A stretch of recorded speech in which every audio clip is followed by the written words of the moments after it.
নিতাই গ্রামের ঘুগনি বিক্রেতা। হরিপদ সাধারণত কৃষক হলেও ঘুগনি খেতে বেশ পছন্দ করে।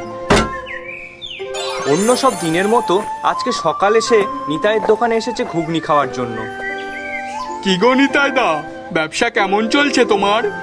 চলছে মোটামুটি ভালো। জিনিসপত্রের দাম যা বেড়ে গেছে। কই, জিনিসপত্রের দাম আবার কখন বাড়লো? যাই হোক, তুমি আমাকে 1 প্লেট ঘুগনি দাও তো। আর হ্যাঁ, আর 1 প্লেট বাড়ির জন্যও দিও। আগেই বলে রাখি, 10 টাকায় কিন্তু আর ঘুগনি হয় না, 20 টাকা প্লেট। এটা তুমি কি বলছো? 10 টাকা করে গতকালই তো খেলাম। বললাম না সব কিছুর দাম বেড়ে গেছে, সেই জন্য আমি ঘুগনির দামও বাড়িয়ে দিয়েছি। এটা কিন্তু জোর জুলুম করা হচ্ছে।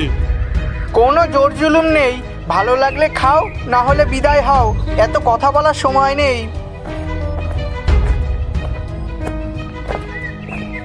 হরিপদ ও কমলা স্বামী স্ত্রী। হরিপদর ন্যায় কমলারও ঘুগনি বেশ পছন্দের। কি গো, তুমি খালি হাতে ফেরত আসলে যে? আজকে কি দোকান খোলেনি নিতাইদা? দোকান তো খুলেছে। তাহলে তুমি খালি হাতে ফেরত আসলে যে? আমার জন্য ঘুগনি আনোনি? ঘুগনির দাম দ্বিগুণ হয়ে গেছে, কি করে আনবো? কি বলো দ্বিগুণ মানে? আগে তো 10 টাকা করে খেতাম, আর এখন 20 টাকা করে যাচ্ছে, সেই জন্যই আনিনি। মাত্র 20 টাকার কারণে তুমি আমার জন্য ঘুগনি আনলে না? নিজে তো মনে হয় নিশ্চয় খেয়ে এসেছো, তাই না? আমিও খাইনি, 20 টাকাটা বড় ব্যাপার না। হঠাৎ করে এত দাম বৃদ্ধি করা কোনোভাবেই মেনে নেওয়া যায় না, সেই জন্যই খাইনি। আমি খেতে চেয়েছি তো, তাই জন্য তুমি এত নাটক করছো, সে আমি বুঝতেই পেরেছি। কমলা রেগে সেখান থেকে চলে যায়। অন্যদিকে হরিপদ এই জুলুম মেনে নিতে না পেরে নিজেই একটি দোকান খোলার সিদ্ধান্ত নেয়। হরিপদ নিজের সিদ্ধান্তের অনুযায়ী পরের দিন নিজে একটা ঘুগনির দোকান খুলে বসে এবং সেখানে 10 টাকা করে ঘুগনি বিক্রি করতে থাকে, যেটা দেখে লোক তার দোকানে আসতে শুরু করে। কি গো হরিপদদা, কৃষিকাজ ছেড়ে এখন তো দেখছি এখানে ঘুগনির দোকান দিয়ে বসেছো। চাষবাস ছেড়ে দিলে নাকি? না না, চাষবাস একদমই ছেড়ে দেইনি, সময় পেলে দুটোই করব। তুমি নতুন দোকান দিয়েছো? দাও তো তোমার ঘুগনিটা একটু খেয়ে দেখি। এ তুমি কেমন ঘুগনি বানালে হরিপদদা? কেন রে নবীন, ভালো হয়নি বুঝি? নতুনের তুলনায় অনেক ভালো হয়েছে, তারপর আবার 10 টাকায় বিক্রি করছো। দারুণ হয়েছে, সত্যি বলছি। যাক, আমি তো ভয় পেয়ে গেছিলাম। না না, ভয় পাওয়ার কোনো কারণ নেই। তুমি আমাকে আর 1 প্লেট ঘুগনি দাও তো। একদিকে হরিপদ এর ব্যবসা যেরকম জমজমাট চলছে, অন্যদিকে নিতাইয়ের ব্যবসা ভাটা লেগেছে।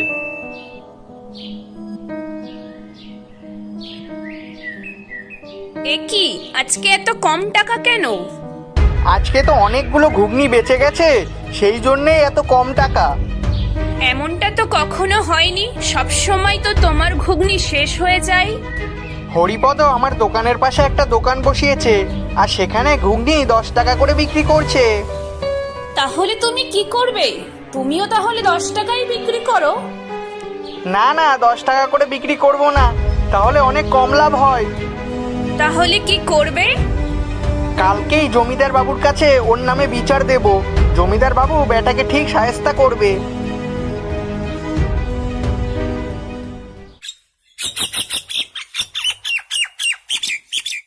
কানাইবাবু গ্রামের জমিদার, শত নিষ্ঠাবান হওয়ায় গ্রামের সবাই তাকে শ্রদ্ধা করে এবং যে কোনো প্রয়োজনে তার কাছে ছুটে আসে।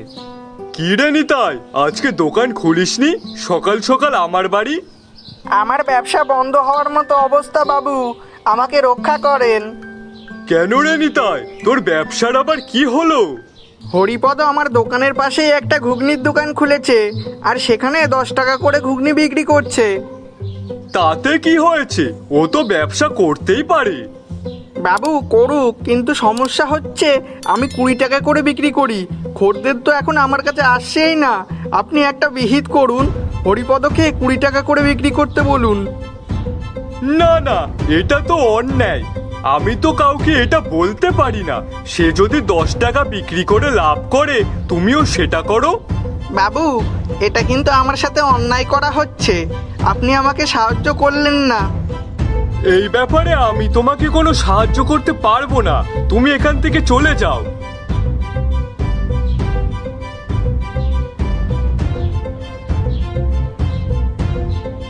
কি গো, তোমার মুখ এমন গোমরা মুখ মতন হয়ে আছে কেন? জমিদার বাবু কি বলেছেন? জমিদার বাবু বলছে তিনি কিছুই করতে পারবে না। এটা কেমন কথা হলো? এখন তুমি কি করবে? 10 টাকা করে ঘুগনি বিক্রি করবে নাকি? কোনোভাবেই না, আমি 10 টাকা করে কিছুতেই বিক্রি করব না। তাহলে তো তোমার ব্যবসা এভাবে লোকসানই হবে। জমিদার বাবু কিছু করেনি তো কি হয়েছে? ওই জন্য তো আমি খালি হাতে বসে থাকবো না।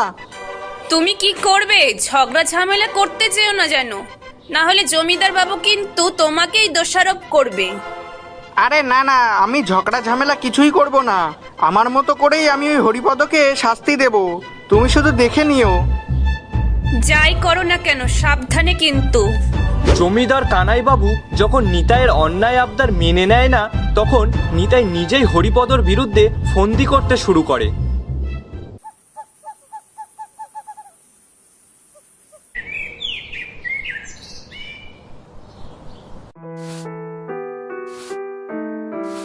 এ কি হরিপদদা, আজকে তোমার এখানে এরকম বাজে দুর্গন্ধ আসছে কোথার থেকে? দেখতে পাচ্ছ না দোকানটার সামনে কারা যেন ময়লা ফেলে দিয়ে গেছে?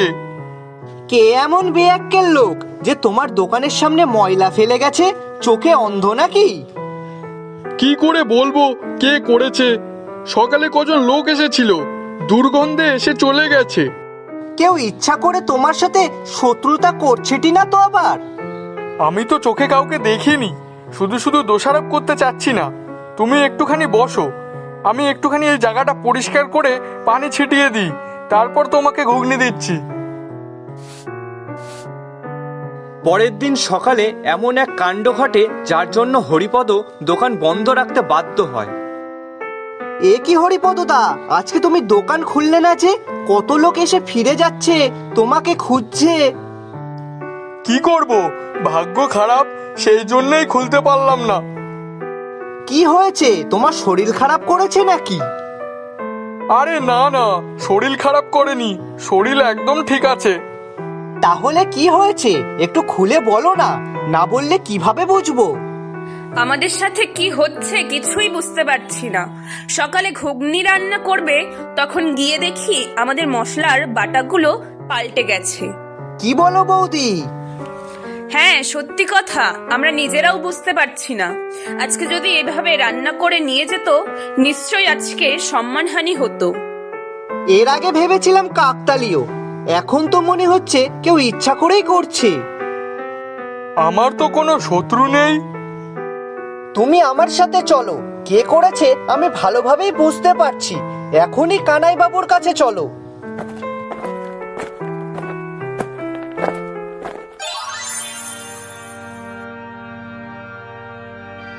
কি হয়েছে? হঠাৎ করে তোমরা দুজন এখানে কেন?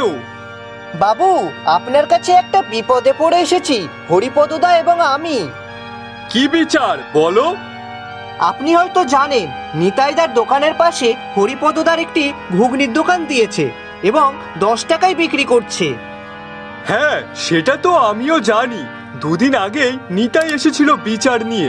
10 টাকায় বিক্রি করছে হরিপদ, আর সে 20 টাকায় বিক্রি করে তার লোকসান হচ্ছে।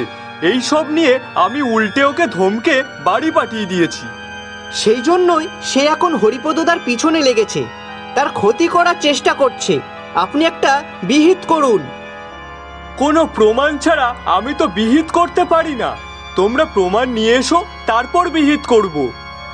চল নবীন, আমরা আগে একটা প্রমাণ জোগাড় করি, এভাবে তো আর বিচার হয় না। চল চল।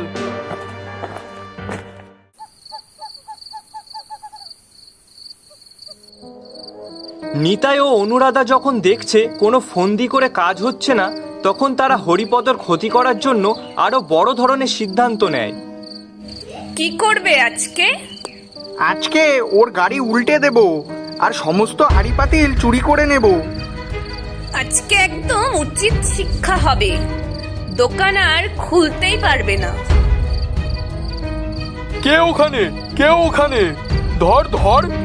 এই লোক আসছে, পালাও পালাও। ওরে বাবা রে, কোমরটা গেল রে। মানুষের ক্ষতি করলে এমনই হয়। হরিপদদা চলো, দুটোকে নিয়ে গাছের সাথে বেঁধে রাখি, কালকে সকালে এদের বিচার করবে কানাই বাবু।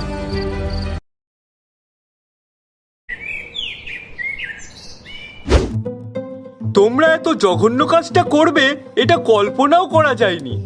আমাদেরকে ক্ষমা করে দিন বাবু, আমরা বেশি লোভ করেছি, সেই জন্যে এমন শাস্তি পেতে হলো। লোভ করেছো কেন? সৎভাবে ব্যবসা করলে হরিপদ তো আর দোকান দিতে আসতো না। আমি বেশি লাভ করতে চেয়েছি, আর এমনটা করব না, আমাদেরকে ক্ষমা করে দিন। এদের একটা শাস্তির ব্যবস্থা করুন, এভাবে ক্ষমা করা উচিত হবে না। তুমি কি বলো হরিপদ? আপনি যেটা ভালো মনে করেন বাবু, সেটাই করেন। তুমি হরিপদর ক্ষতি করেছো, হরিপদকে ক্ষতিপূরণ দেবে এবং এখন থেকে 10 টাকা করে ঘুগনি বিক্রি করবে। একই সাথে গ্রামের সকল বাচ্চাদের বিনা পয়সায় ঘুগনি বিক্রি করবে। এটাই তোমার শাস্তি। নিতাই ও অনুরাধা নিজের ভুল বুঝতে পারে এবং কানাইবাবুর বিচার মেনে নেয়।